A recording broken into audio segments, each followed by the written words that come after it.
సాంప్రదాయ ఆలయం. ఈ ఆలయానికి ప్రస్తుత రూపాన్ని ఇచ్చింది క్రీస్తు శతాబ్దం 12వ శతాబ్దంలో ముస్లిం ఆక్రమణదారులచే ఇది తీవ్రంగా దెబ్బతిన్నది.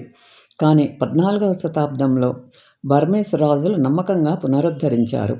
వారు ఆలయం యొక్క ప్రతి మూలలో ప్రధాన శిఖరం యొక్క ప్రతిరూపాలను కూడా కలిపారు. తరువాత బౌద్ధమతం ఉత్తర భారతదేశంలో గ్రహణం దగ్గరకు వెళ్ళినప్పుడు ఆలయ స్థలం వరదలకు గురై బురదతో నిండిపోయింది మరియు శతాబ్దాలుగా సమర్థవంతంగా కోల్పోయింది. కొంతమంది బర్మీస్ బౌద్ధులు 19వ శతాబ్దం చివరిలో దీనిని తిరిగి కనుగొన్నారు. ఆలయ శిథిలాలు దాని తరువాత పునరుద్ధరించారు.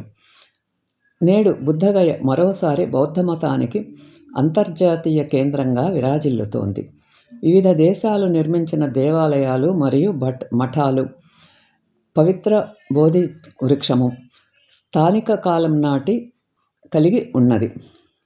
చైనా, జూపూర్, Sri Lanka, Vietnam, Taiwan, Korea, Bhutan మరియు నేపాల్.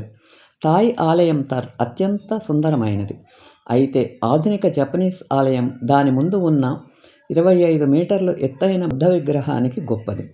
భూటాన్ మరియు టిబెటన్ మఠాలు రంగురంగుల కుడ్య చిత్రాలు మరియు ప్రార్థన చక్రాలతో నిండి ఉన్నాయి. రెండూ ఎల్లప్పుడూ ఎర్రటి వస్త్రాలు ధరించిన సన్యాసులతో నిండి ఉంటాయి. మహాబోధి ఆలయం చుట్టూ ఉన్న ప్రాంగణంలో సన్యాసులు స్తూపాల వద్ద ధ్యానం చేస్తారు. నవజాతీయులు తలలు గుండు చేయించుకుంటారు మరియు యాత్రికులు బోధి వృక్షం ముందు ప్రార్థనలు చేస్తారు.